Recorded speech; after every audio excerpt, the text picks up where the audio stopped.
Hello everyone, আসসালামু আলাইকুম। কেমন আছেন সবাই? আশা করি ভালো আছেন। আমিও আপনাদের দোয়া ভালো আছি। তো আমি হঠাৎ করেই কোনো প্ল্যান ছাড়া চলে আসলাম ট্যাঙ্গুয়ার হাওরের উদ্দেশ্যে। তো আমি এখন বর্তমানে অবস্থান করছি নীলাদ্রি লেক, টেকেরঘাট, সুনামগঞ্জ। আসলে এই জায়গাটা অনেক সুন্দর। আসলে এই পর্যন্ত আমি মোবাইলেই দেখতাম যে এই জায়গাটা সুন্দর, কিন্তু বাস্তবে কখনো দেখা হয় না। আমার এটা ফার্স্ট টাইম এইখানে আসা। তো এইখানে আইসা দেখলাম যে যতটা মোবাইলে দেখছি তার থেকে অনেকটা সুন্দর। তো আমি এখন বর্তমানে অবস্থান করছি একটা নৌকার মধ্যে।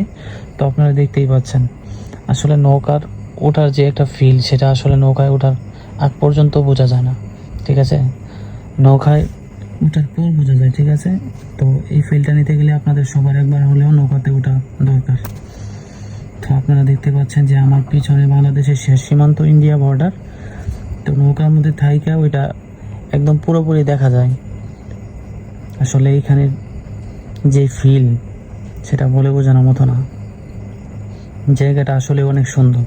তো এরকম সুন্দর জায়গা উপভোগ করতে হলে আপনাদেরকে এখনই চলে আসতে হবে নীলাদ্রি লেক, টেকারঘাট, সুনামগঞ্জ। তো আপনারা দেরি না করে তাড়াতাড়ি চলে আসুন নীলাদ্রি লেক, টেকারঘাট, সুনামগঞ্জ। তো আপাতত দেখতে থাকুন, সুস্থ থাকুন। ধন্যবাদ।